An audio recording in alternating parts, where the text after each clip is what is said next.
स्वराज्य अकॅडमी. आज आपण स्मार्ट इंग्लिशचा एक कन्सेप्ट समजून घेणार आहोत.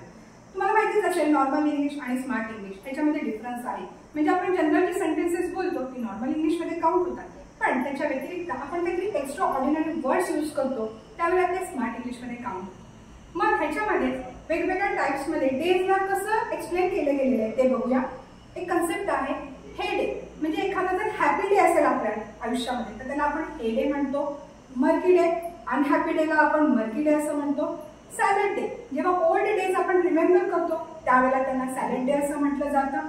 हेक्टिक डे, ज्या वेळेला आपण खूप बिझी असतो त्या पूर्ण दिवसामध्ये त्याला हेक्टिक डे असं म्हटलं जातं. त्याचप्रमाणे डॉग डे.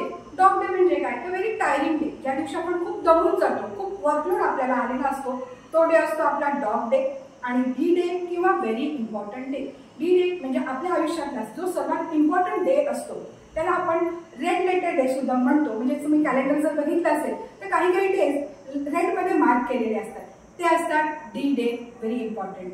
असे खूप सारे स्मार्ट इंग्लिशचे कन्सेप्ट जर तुम्हाला जाणून घ्यायचे असेल, स्टे ट्यून्ड विथ अस स्वराज्य अकॅडमी. थँक्यू.